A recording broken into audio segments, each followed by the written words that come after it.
नमस्कार। दिन भर की बड़ी खबरों में आपका स्वागत है। मैं हूं आपके साथ आराधना।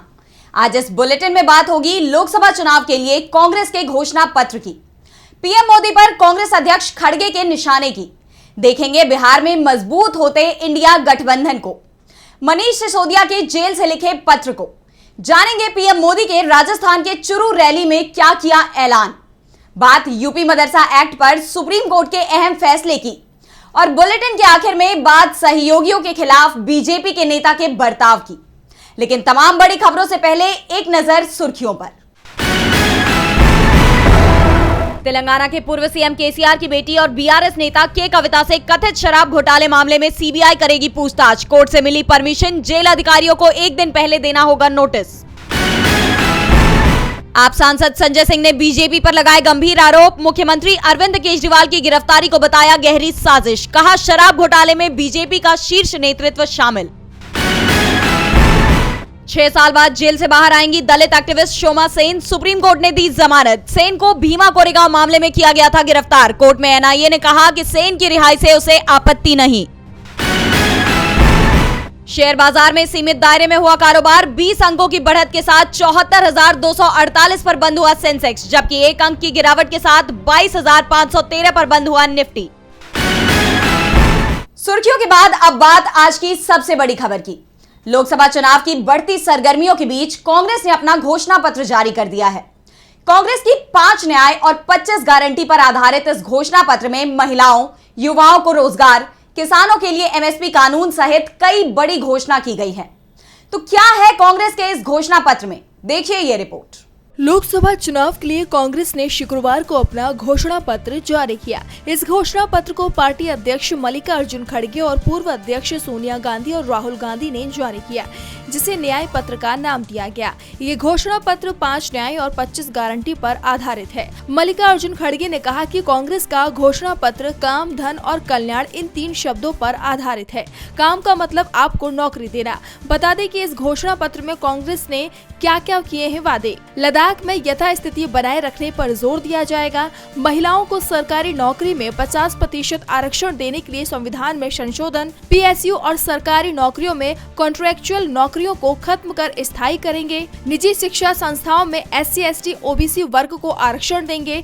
छात्रों को जाति के आधार पर किसी भी तरह के उत्पीड़न से बचाने के लिए रोहित वेमुला अधिनियम लाएंगे। वरिष्ठ नागरिकों, विडोज और विकलांग पेंशन को बढ़ाकर 1,000 रुपए महीना किया जाएगा। डायग्नोसिस, सर्जरी और दवाओं समेत मुफ्त स्वास्थ्य देखभाल और सार्वजनिक स्वास्थ्य देखभाल के लिए 25 लाख तक का कैशलेस इंश्योरेंस। गरीब परिवार के लिए महालक्ष्मी योजना शुरू की जाएगी, जहां उन्हें बिना शर्त 1 लाख रुपए दिए जाएंगे।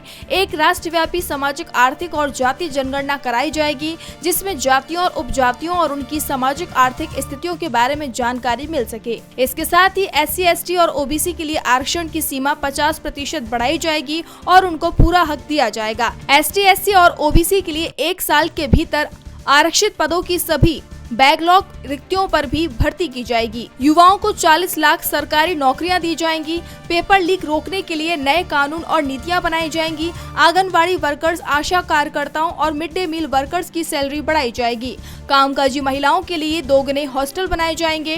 किसानों के लिए जरूरी चीजों से GST हटाई जाएगी और स्वामीनाथन फॉर्मूले के साथ MSP पर कानूनी गारंटी दी जाएगी। फसल का नुकसान होने पर 30 दिन के भीतर पैसा किसानों के खातों में ट्रांसफर किया जाएगा।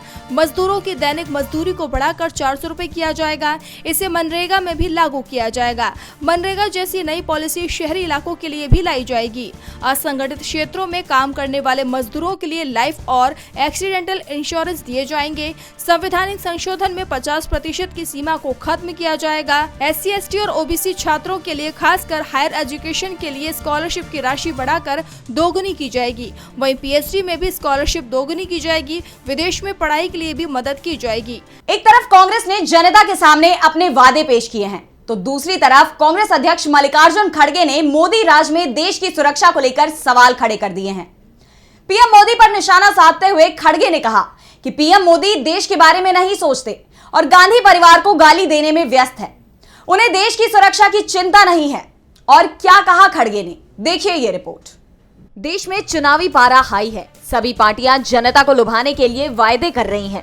तो विरोधी दलों पर आरोपों के सिलसिले भी बढ़ गए हैं। आरोप प्रत्यारोप के इस सिलसिले में मोदी सरकार संकट में घिरती हुई नजर आ रही है। मोदी राज में देश की सुरक्षा पर सवाल उठाए जा रहे हैं।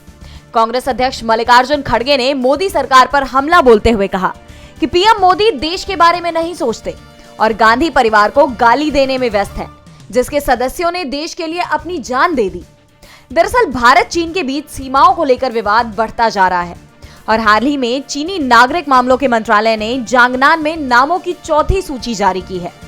जांगनान अरुणाचल प्रदेश का चीनी नाम है, जिसे चीन दक्षिण तिब्बत का हिस्सा होने का दावा करता है। सीमा पर चीन की बढ़ती मनमानी को लेकर चिंता जताई जा रही है और इसी सिलसिले में मोदी सरकार कांग्रेस अध्यक्ष के निशाने पर आ गई है। राजस्थान के चित्तौड़गढ़ में पार्टी उम्मीदवार उदयलाल अंजना के लिए एक रैली को संबोधित करते हुए खड़गे ने कहा कि क्या प्रधानमंत्री अफीम खाकर सो रहे हैं और इसलिए चीनी घुसपैठ पर ध्यान नहीं दे रहे। कांग्रेस अध्यक्ष ने कहा, पीएम कहते हैं कि 56 इंच का सीना है, डरेंगे नहीं, लेकिन अगर डर नहीं लगता तो चीन के लिए इतनी जमीन क्यों छोड़ दी। वो अंदर आ रहे हैं, सो रहे हो, नींद की गोलियां ले रहे हो, या तुमने राजस्थान के खेतों से अफीम ली है या उन्होंने तुम्हें खिलाई है। खड़गे के इस बयान ने मोदी सरकार पर सवालिया निशान लगा दिए हैं। अब इस पर क्या प्रतिक्रिया देती है मोदी सरकार, ये देखने वाली बात होगी। बीजेपी देश की सुरक्षा के सवाल पर मुश्किल में है, तो उसकी इस मुश्किल को इंडिया गठबंधन की मजबूती ने और बढ़ा दिया है। बिहार में राजनीति से बड़ी खबर सामने आई है। विपक्षी महागठबंधन ने अपने कुनबे में एक और दल को एंट्री दी है। मुकेश सहनी की पार्टी वीआईपी महागठबंधन में शामिल हो गई है। तो कौन सी सीटों पर वीआईपी उतारेगी अपने उम्मीदवार, देखिए ये रिपोर्ट। वीआईपी प्रमुख मुकेश सहनी ने लालू यादव और तेजस्वी से मुलाकात की। मुलाकात के बाद आरजेडी और वीआईपी में बात बन गई। आरजेडी नेता तेजस्वी यादव ने मुकेश सहनी की पार्टी वीआईपी के महागठबंधन में शामिल होने का ऐलान किया है। इस दौरान तेजस्वी यादव ने कहा कि आरजेडी अपने कोटे की 26 में से 3 सीटें वीआईपी को देने का फैसला लिया है। पार्टी ने गोपालगंज, झंझारपुर और मोतिहारी सीट वीआईपी को दी है। इन तीनों सीटों से मुकेश सहनी की पार्टी वीआईपी लोकसभा का चुनाव लड़ेगी। लोकसभा के साथ साथ विधानसभा चुनाव में भी वीआईपी को सम्मानजनक सीटें दी जाएंगी। इस दौरान तेजस्वी यादव ने बीजेपी पर हमला बोलते हुए कहा कि हम लोग ये बताना चाहते हैं, किसी माई के लाल में दम नहीं है कि वो संविधान को खत्म कर सके। वहीं महागठबंधन में शामिल होने के बाद वीआईपी के प्रमुख मुकेश सहनी ने कहा कि उनकी पार्टी आज इंडिया गठबंधन का हिस्सा बन गई है और निर्णय यही है कि आगे लड़ाई लड़ना है। हम लोग लालू यादव की विचारधारा को मानने वाले लोग हैं। बीजेपी ने हमारे विधायक को खरीद लिया है, हमें तोड़ने का काम किया है। वीआईपी चीफ ने दावा किया है कि 2024 चुनाव समाप्त होते ही बिहार में सरकार बदल जाएगी। इंडिया गठबंधन मजबूत हो रहा है तो बीजेपी पर उसका हर दाव उल्टा पड़ता दिखाई दे रहा है। दिल्ली के सीएम पर ईडी की कार्रवाई के बाद से आपने बीजेपी को घेर लिया है। मुख्यमंत्री अरविंद केजरीवाल के बाद अब आप नेता मनीष सिसोदिया ने भी जेल से पत्र लिखा है। इस पत्र में उन्होंने जनता से उनके प्यार के लिए आभार जताया है। तो क्या लिखा है मनीष सिसोदिया ने, देखिए ये रिपोर्ट। कथित शराब घोटाले मामले में 1 साल से ज्यादा समय से जेल में बंद पूर्व डिप्टी सीएम और आप नेता मनीष सिसोदिया ने चिट्ठी लिखी है। इसमें उन्होंने दावा किया है कि जेल की सलाखें उन्हें ज्यादा समय तक रोक नहीं पाएंगी, वो जल्दी ही जेल से बाहर आएंगे। सिसोदिया ने अपने पत्र में लिखा, जल्दी ही बाहर मिलेंगे, शिक्षा क्रांति जिंदाबाद, लव यू ऑल। अपनी विधानसभा के लोगों को लिखी चिट्ठी। पिछले 1 साल में मुझे सबकी याद आई। सबने बहुत ईमानदारी से मिलकर काम किया। जैसे आजादी के समय सबने लड़ाई लड़ी, वैसे ही हम अच्छी शिक्षा और स्कूल के लिए लड़ रहे हैं। अंग्रेजों की तानाशाही के बाद भी आजादी का सपना सच हुआ, वैसे ही एक दिन हर बच्चे को सही और अच्छी शिक्षा मिलेगी। अंग्रेजों को भी अपनी सत्ता का बहुत घमंड था। अंग्रेज भी झूठे आरोप लगाकर लोगों को जेल में बंद करते थे। अंग्रेजों ने कई सालों तक गांधी को जेल में रखा। अंग्रेजों ने नेल्सन मंडेला को भी जेल में डाला। ये लोग मेरी प्रेरणा है और आप सब मेरी ताकत। विकसित देश होने के लिए अच्छी शिक्षा, स्कूल का होना जरूरी। मुझे खुशी है अरविंद केजरीवाल जी के नेतृत्व में दिल्ली में शिक्षा क्रांति आई। अब पंजाब शिक्षा क्रांति की खबर पढ़कर सुकून मिलता है। जेल में रहकर मेरा प्यार आप लोगों के लिए और बढ़ा। मेरी पत्नी का आप लोगों ने बहुत ध्यान रखा। सीमा आपकी सबकी बात करते हुए भावुक हो जाती है। आप सब अपना ख्याल रखिए।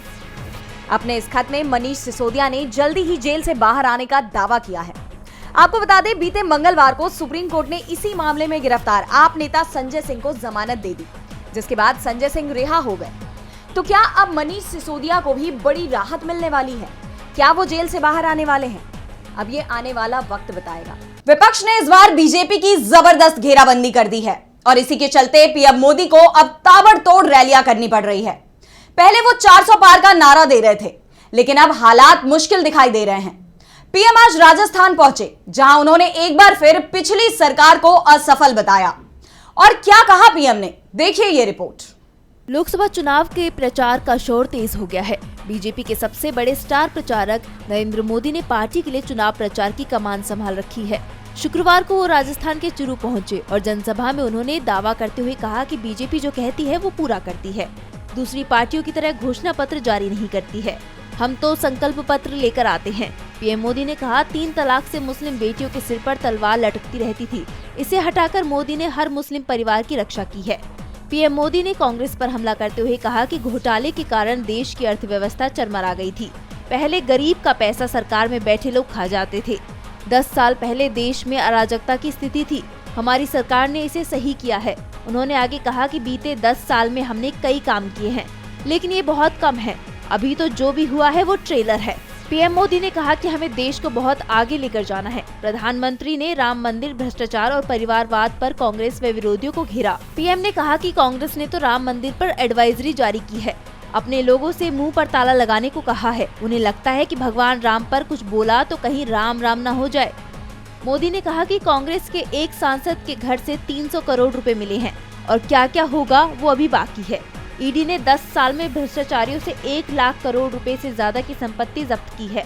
ऐसे लोगों पर कार्रवाई होनी चाहिए, ऐसे लोगों की जिंदगी जेल में बीतनी चाहिए।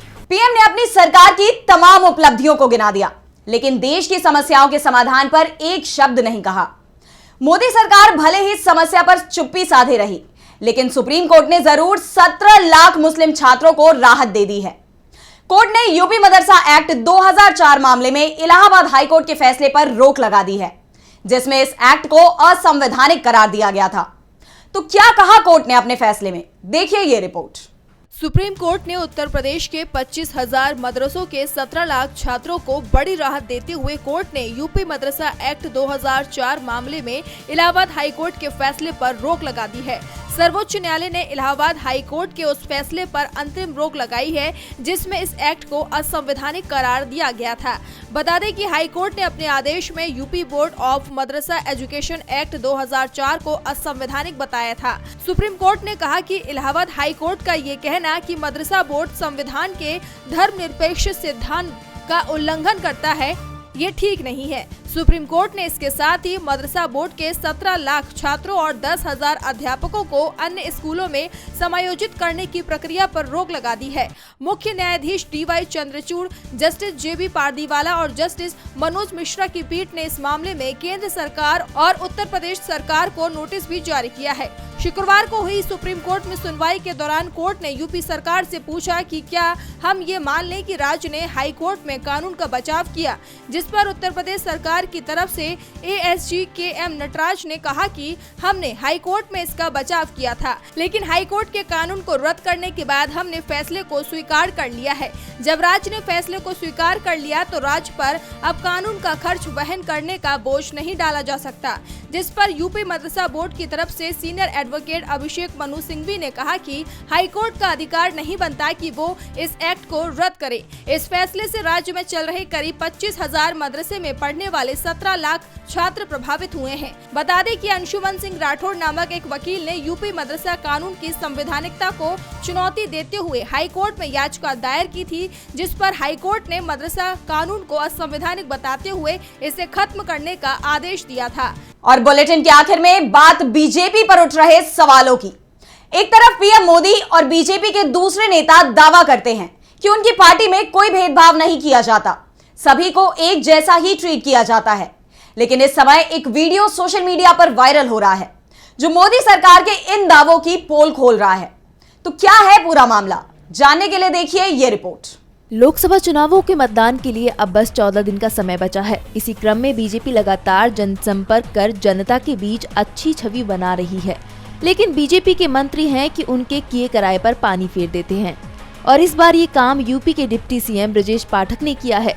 दरअसल यूपी के मऊ जिले की घोसी लोकसभा सीट से सुबह सपा उम्मीदवार अरविंद राजभर को लेकर बीजेपी कार्यकर्ताओं की नाराजगी दूर करने को लेकर उप मुख्यमंत्री ब्रजेश पाठक मऊ दौरे पर पहुंचे थे।